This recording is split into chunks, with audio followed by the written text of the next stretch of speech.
안녕하세요. 수아입니다. 이번 시간은 노스님의 실상법문입니다. 이 글은 2005년도에 손조사님이 쓰셨습니다. 오래전 노스님과의 도굴 생활 때 이야기이다.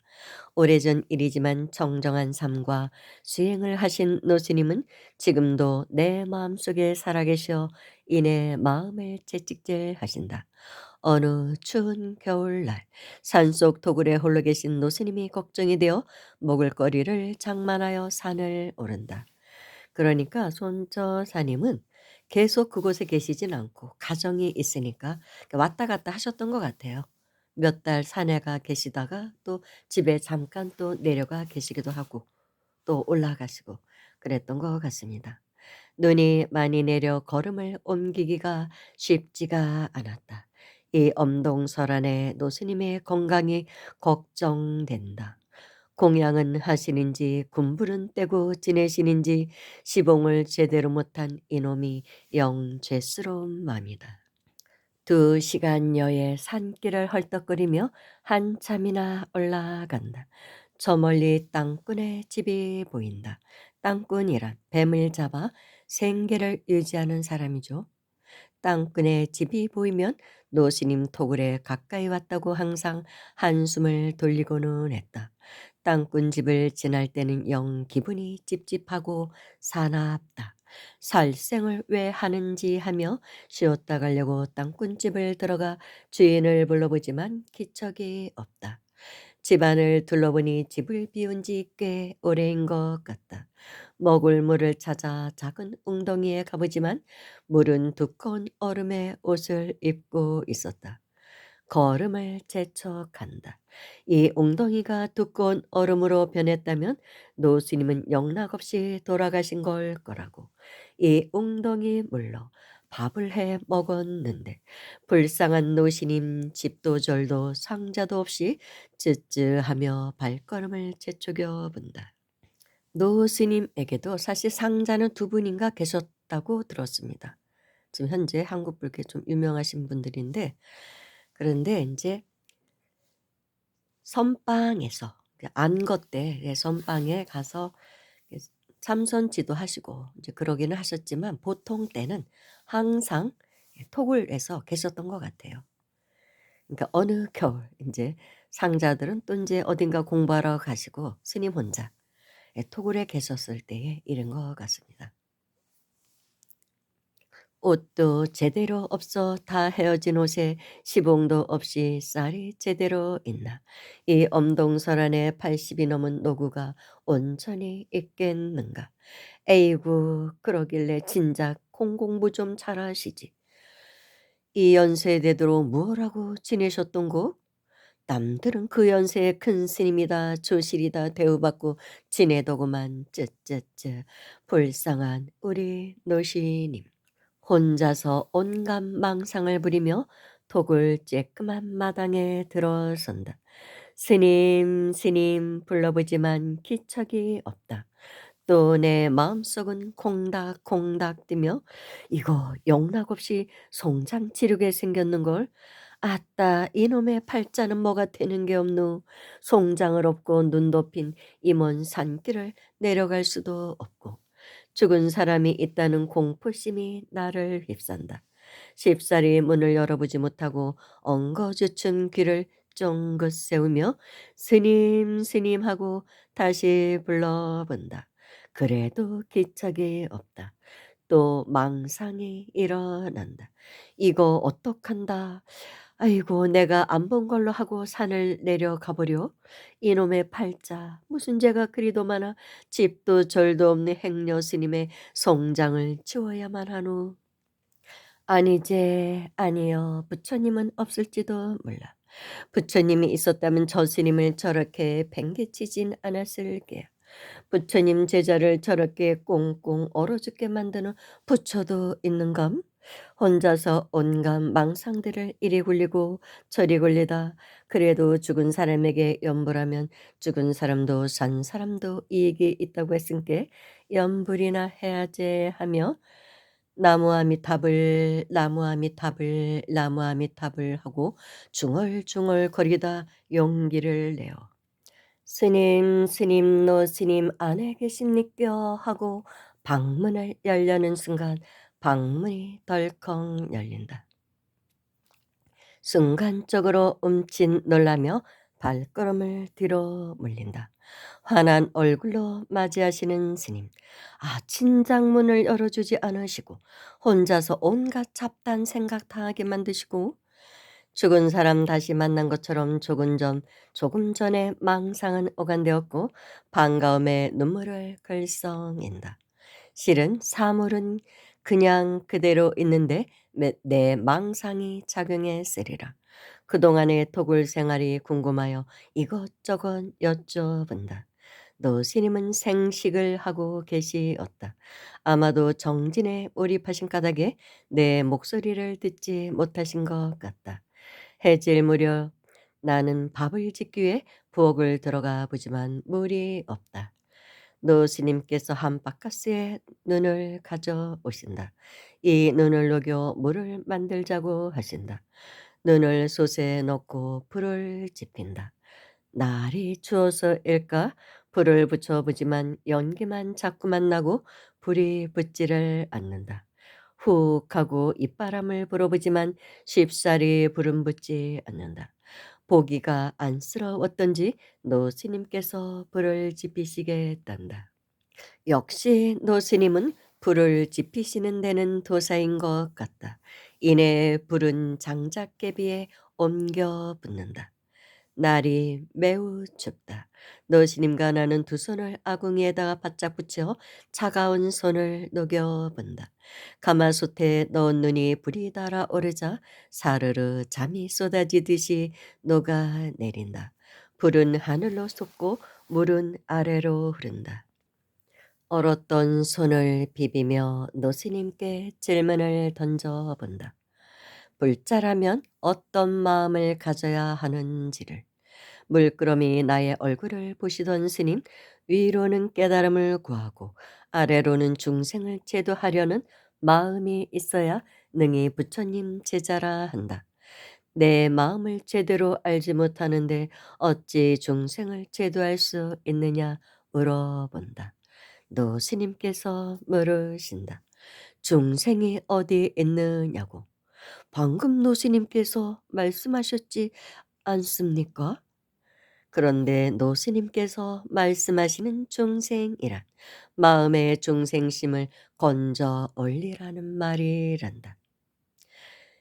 너가 보는 불쌍하다, 가엾다, 지옥에 빠졌다, 행복하다 하는 등등의 중생심을 건져 올리란 말씀이란다.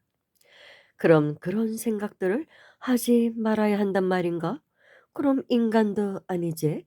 입 싹 닫고 내만 깨달아 희낙낙한다면 그럼 인간도 아니지? 역시 땡초는 땡초 스님이여. 그런 게 복이 없어 집도 절도 없는 거지 스님이 된 거지.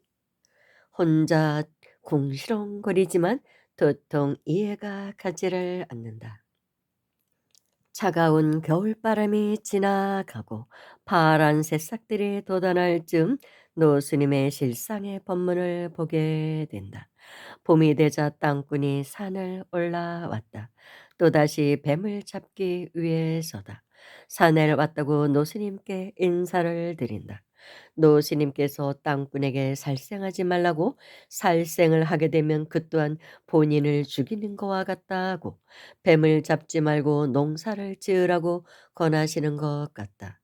땅꾼이 자기의 생업이라 어쩔 수 없다며 농사를 지으면 고생해도 돌아오는 수입이 별로 없지만 뱀을 잡으면 실컷 놀고 먹어도 농사 짓는 것보다 수입이 좋다며 노스님의 권유를 뿌리치고 땅꾼 집을 향한다. 며칠 뒤였다. 땅꾼이 뱀을 잡아 읍내 시장에 팔고 오다가 오토바이와 함께 높이가 5미터가량 되는 언덕을 굴러 팔다리가 부러지는 사고가 발생했다. 노스님과 함께 땅꾼 집을 방문했다. 꼼짝없이 드러눕고만 땅꾼 아저씨. 노스님의 살생하지 말라는 말씀이 떠올라 몸이 이 지경이 된 것도 살생의 업이냐고 묻는다. 그렇다면 이젠 살생할 업을 버리라고 한다. 땅꾼 아저씨 왈 그럼 무얼 어떻게?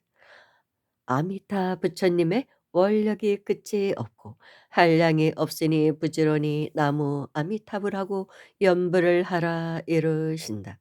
그러다 보면 살생의 업은 어느덧 사라지고 없다면서 말이다.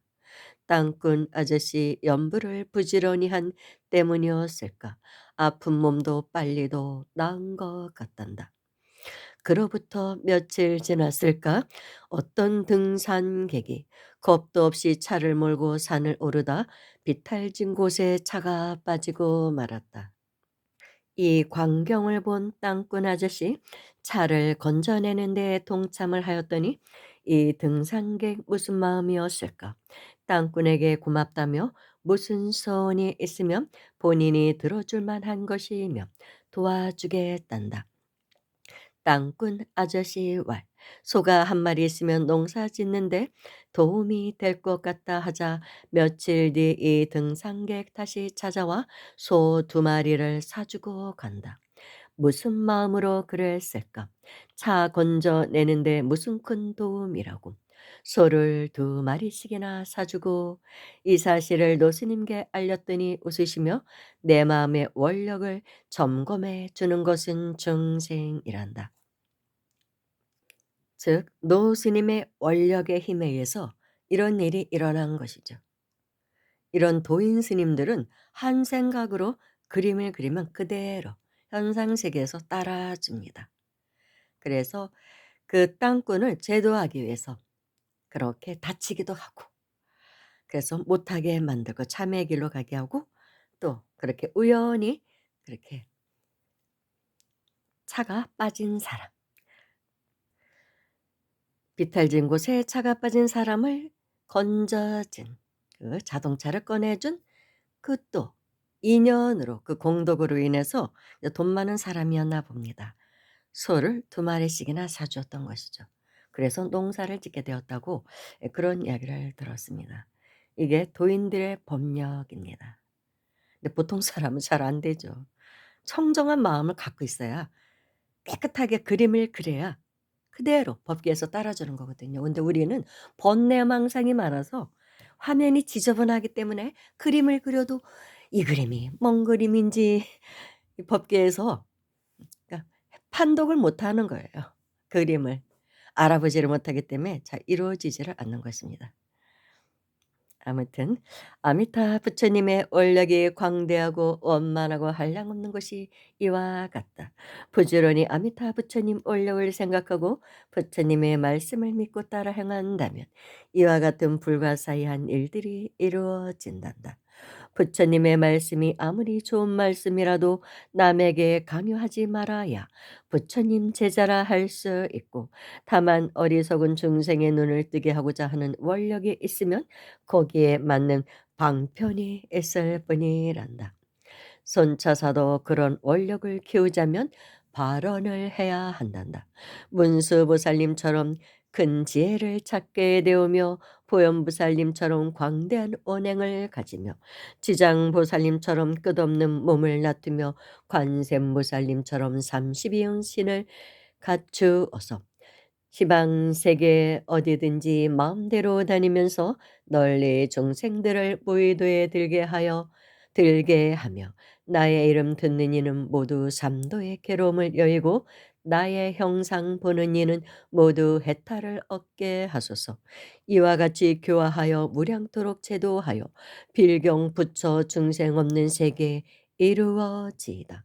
모든 천룡과 발부중이 나를 항상 지켜주고 옹호해 주며 아무리 어려운 곳에서도 어려움 없게 하오며 이 같은 근원 모두 다 성취하여지이다. 상구불이 하증생은 자신도 이롭게 하면서 타인도 이롭게 해야 한다는 공동체적 정신을 표현한 말이라고 한다. 보살이 위로는 자신을 위해 깨달음의 지혜를 구하고 아래로는 깨닫지 못한 중생을 제도한다는 뜻을 담고 있다고 한다. 상구불이와 하중생이 일치될 때 진정한 깨달음은 성취되는 것이라고 한다. 위로는 부처님의 위신력과 가르침을 믿고 수행하고 아래로는 삼독으로 물든 내 마음을 구하고 우리 이웃의 불행과 고통을 함께 하면서 불도로 이끄는 것만이 진정한 불도 수행의 실천이라 한다. 중생의 삶은 나의 스승이요 깨달음에 이르기 위한 큰 배가 아닐까 생각하며 마당에 쓰레기 종이들을 태우기 위해 불을 지펴보지만 비올 듯한 날씨 탓일까 연기만 자꾸 나고 이내 불은 붙지 아니한다. 나무아미타불 관세음보살, 나무아미타불 관세음보살, 나무아미타불 관세음보살. 이런 것을 이제 실상 법문이라고 합니다. 감사합니다.